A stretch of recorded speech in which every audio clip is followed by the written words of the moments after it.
Welcome back to Crit and Crit. I am Axion, I'm Sint.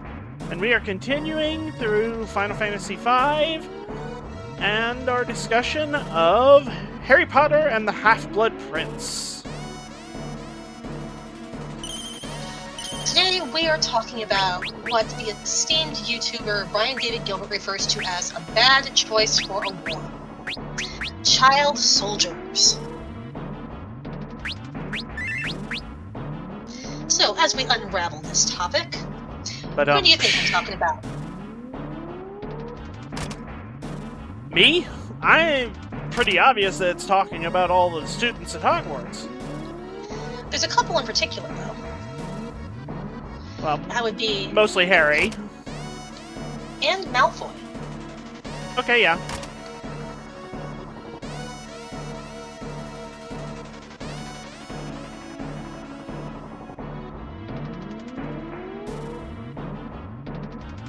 Sid, how did you do that? Carefully.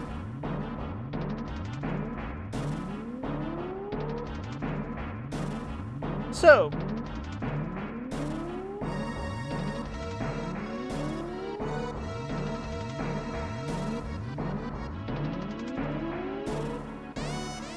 we have. Let's start with Harry, since he's the quote-unquote main character. We have Harry, the centerpiece of this prophecy that Voldemort is so obsessed with now. The boy who lived, and now, according to the Daily Prophet and the general mood of the environment of Wizarding Britain, the Chosen One. Harry has heard this prophecy that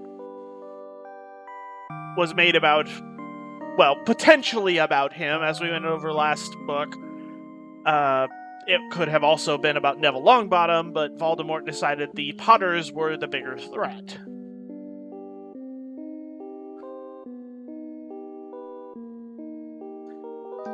Yep. As such, he has latched on to the idea that it is his destiny to face off against Voldemort and eventually kill him. Because neither can live while the other survives. Yep. Though Voldemort does point out that, no, you don't really have to believe in the prophecy, but since Voldemort is acting as though it's going to happen, he's making sure it's going to happen. You mean Dumbledore? So essentially, yes. So many similar sounding names. But they're essentially in a prisoner's dilemma.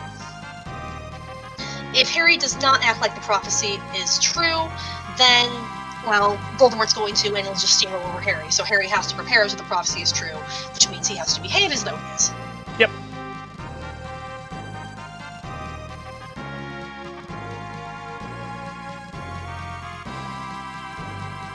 And, well, it's not long into the book that we see that, the government is quite aware that Harry has this status, and they kind of need that for PR, so the new Minister of Magic quickly tries to get Harry on his side. And it might have worked if he hadn't brought up Dolores Umbridge. And if they hadn't recently arrested Stan Shoepike, who Harry believes, with decent reason, is innocent.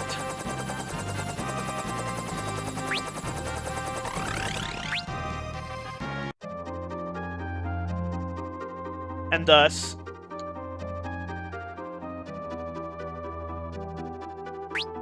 he wants nothing to do with them while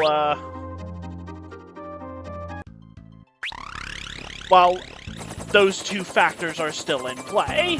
He does not want to work with a ministry that still employs Umbridge, and he does not want to work with a ministry willing to arrest someone he considers an ally.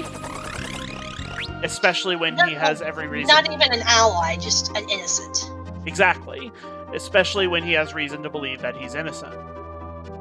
Yeah, because, he just knows that Stan Shunpike is just this guy. He doesn't have any malicious intent, but he knows he was under the Imperius curse and thrown in jail, basically for having his mind taken away from him. Yep. And well, Azkaban is not as bad as it could be right now, since there's no Dementors there. It's still a terrible place.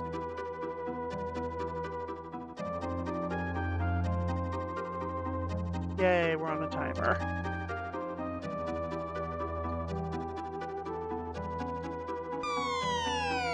So, yeah. Even without there being an actual battle with violence being fought, PR becomes a thing because, well, when you become a symbol, you're not able to, just have your own actions. You have to stand for other things, and you have to worry about how you're reflected and, how that reflects on you with your associations. And the Ministry tries to weaponize this, and Harry has been burned too badly by the Ministry to trust them with the blank check, which is what Scrimger wants. Scrimger, I can never remember. Scrimger. Whatever.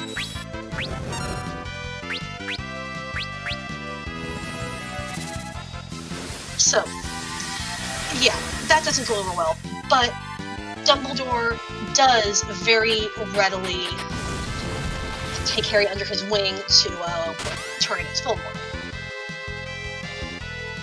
Which, I mean, no surprise there.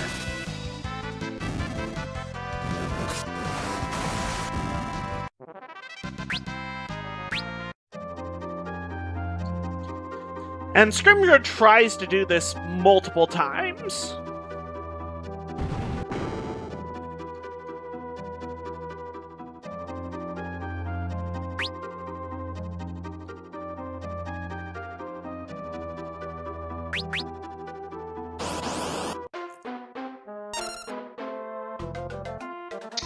Yep, and the last one, Harry just flat out tells him he's Dumbledore's man through and through.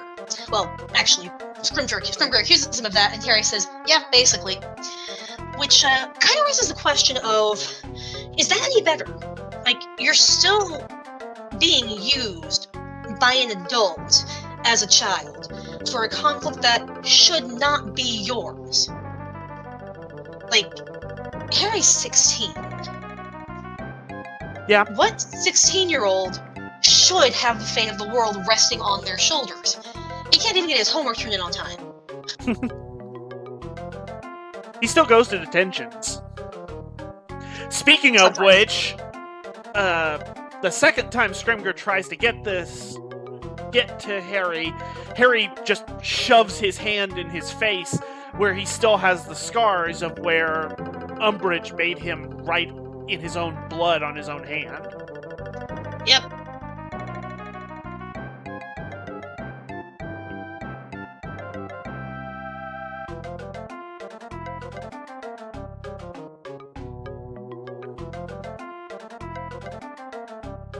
And Harry does eventually reveal all of this to Dumbledore, of course. And Dumbledore is understandably immensely honored that Harry was willing to label himself that way. Maybe not the smartest thing Harry's ever done, but it's Harry, and it's understandable because Dumbledore was basically the father figure he never got until he met Sirius, and after he lost Sirius.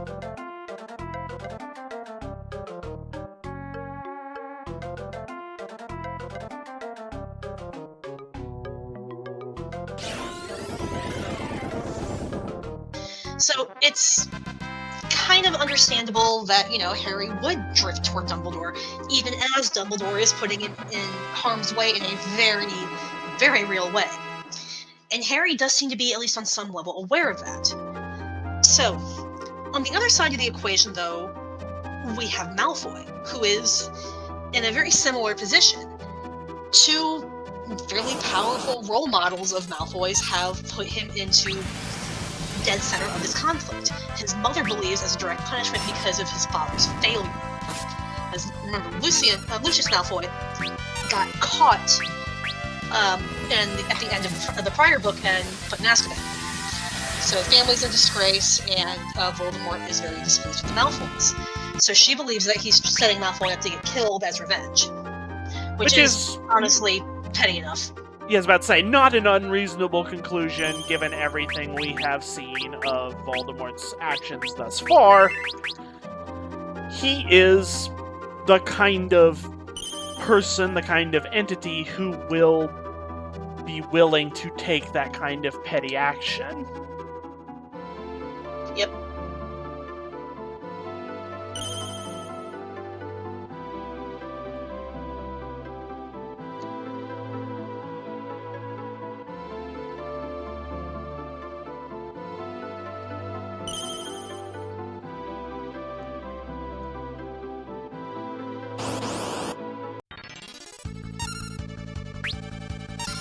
And yeah, Malfoy seems to be visibly under a lot of mental strain throughout the year. Like, he still does his whole "well, I'm smug in front of Harry" thing, but not as much as he used to. He honestly seems like he's on the verge of a breakdown.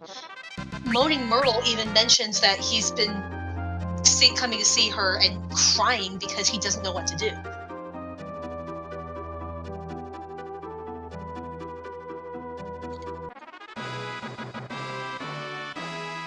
And we know that, not only has he been tasked by Voldemort, but Snape is making sure he doesn't back out, because, well, we don't know as readers what Snape's deal is quite yet.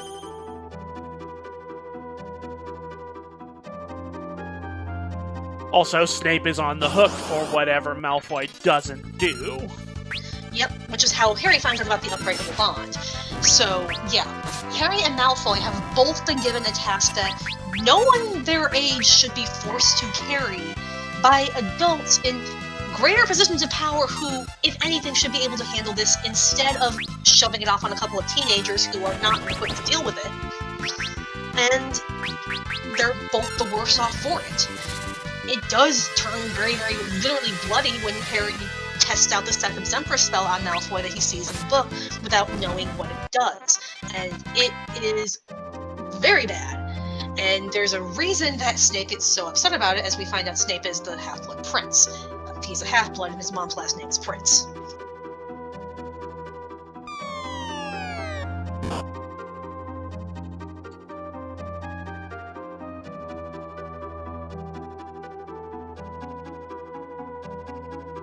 As Hermione points out, the Death Eaters are prone to giving themselves fanciful titles.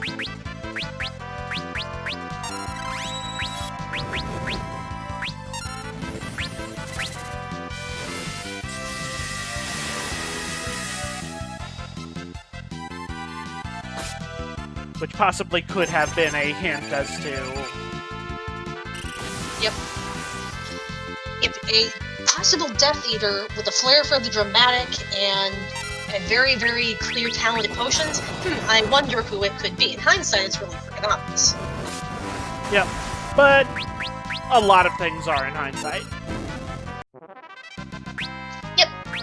That's also what makes a lot of mysteries so fun to reread. It's like, yeah, you know who did it, but you can pick up on the clues in which your red herrings a lot easier to wait next read through. Mm-hmm. So, yeah, sometimes it's good that way.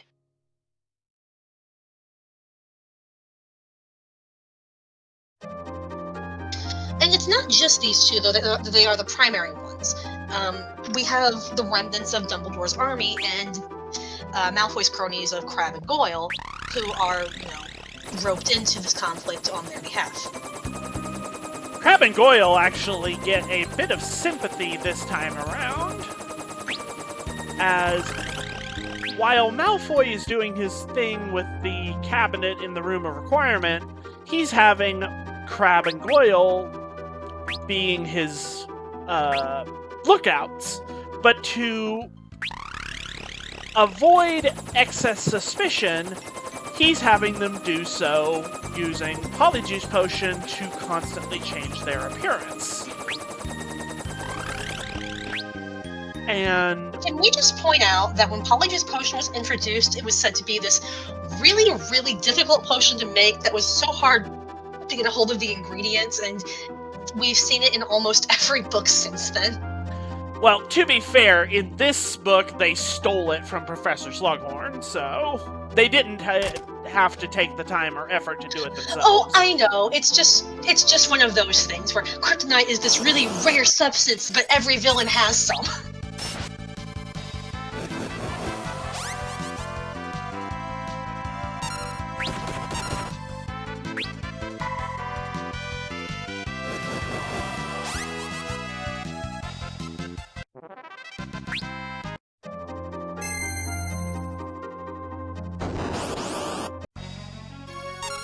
But yes,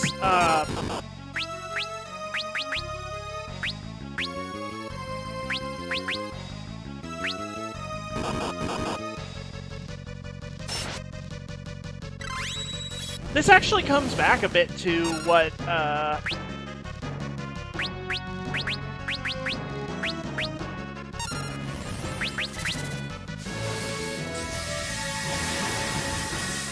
Dumbledore was having Harry do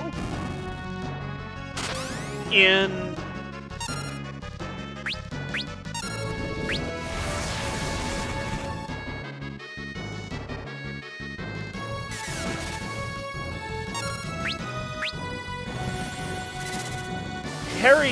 Dumbledore is asking Harry to get this super dangerous information from Slughorn,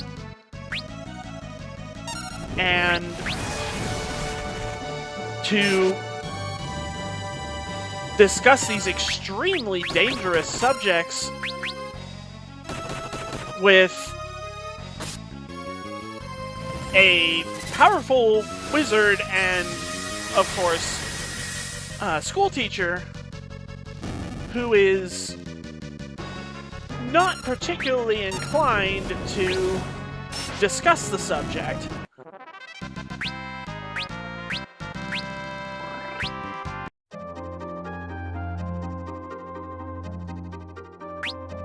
So we have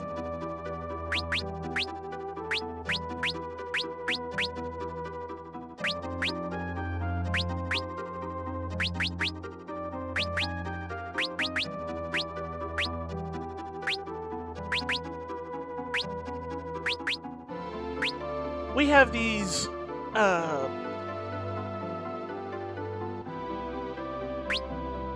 what's the word I'm looking for?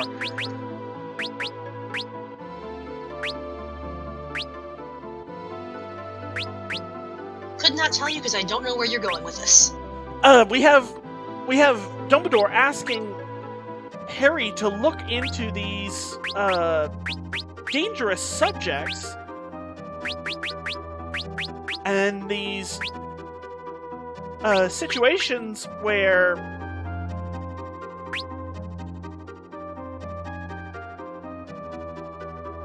he could be at severe risk. If Slughorn was a less amenable person, he could have retaliated very strongly against Harry for constantly trying to pry instead of just avoiding him. Imagine if Harry had been tasked to get similar information out of Snape, a teacher who already doesn't like him and is already prone to abusing his position against students he doesn't care for. Yep. Well, honestly, even McGonagall. Like, we like McGonagall. She's a good teacher, very strict. Can you imagine trying to pump McGonagall for private information? You can die. Also, Snape and McGonagall are less likely to get drunk and start sharing information. True.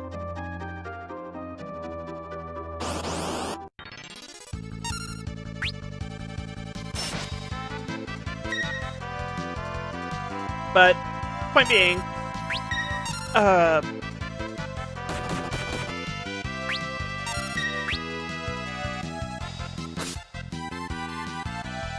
Dumbledore keeps throwing Harry into these situations and expecting that a child is going to be able to solve these riddles and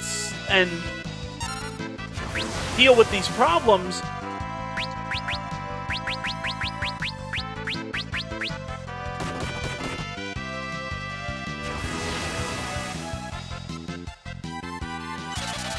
And his only real excuse of why he's not doing it himself is, oh, well, I tried, but he doesn't trust me. So... yeah.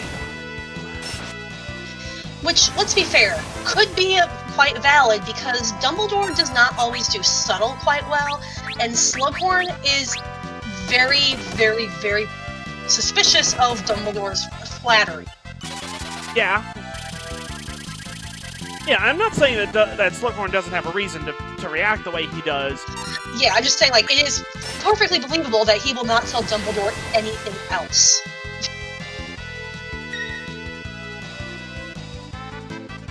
But in a saner situation, Dumbledore would be dealing with that himself in one way or another, rather than foisting it off on Harry.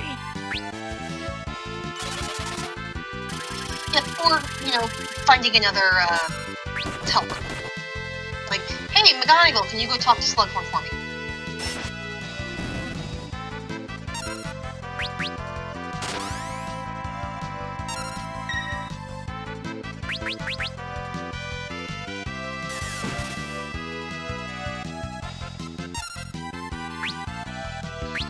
But yeah, it's very much a breakdown of how things should be when the adults have effectively failed and therefore passed the responsibility onto children. Not as quite as blatantly as in Ender's Game, but it's still happening, and you can see it's taking a very, very real emotional toll on these people. So, I guess that's where we leave it. That's not really much else to say. Yep. It's one more incident of how the system has failed its children.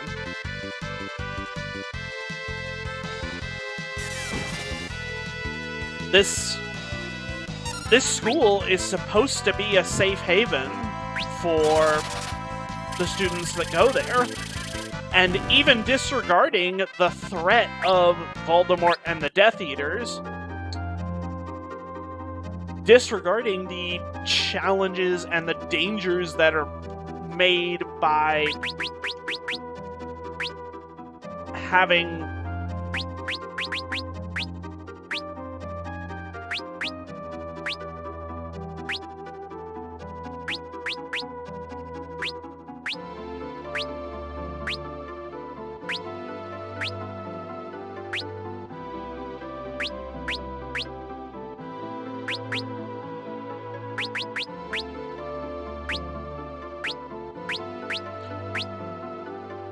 disregarding just the threats of the world at this time because of what's going on with the story.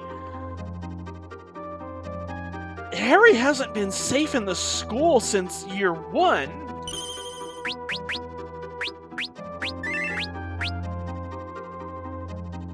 And that's honestly a failure on Dumbledore's part and on the part of the rest of the teachers, that they keep putting their students in the line of fire this way. Yep. And in some ways, I want to say that's kind of on Harry, because in every single book, he has gone looking for trouble. Only in, like, the second and fourth books, I think, can we say he got unfairly dragged into it. Because, the Basilisk was going to happen no matter what he did, and he did not choose to put his name in the Goblet of Fire. But if he had not gone looking for Sirius would have never gotten caught. If he had, you know, not gone poking around the basement, he wouldn't have run into Voldemort.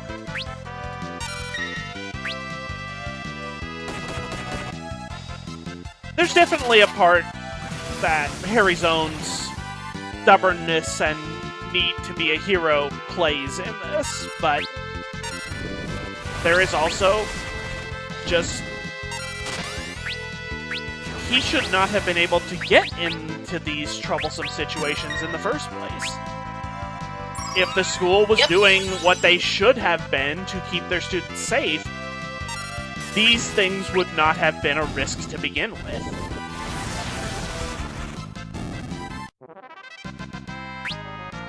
Yep.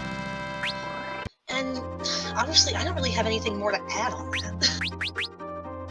Yeah, I think that about wraps it up. We will see you all next time.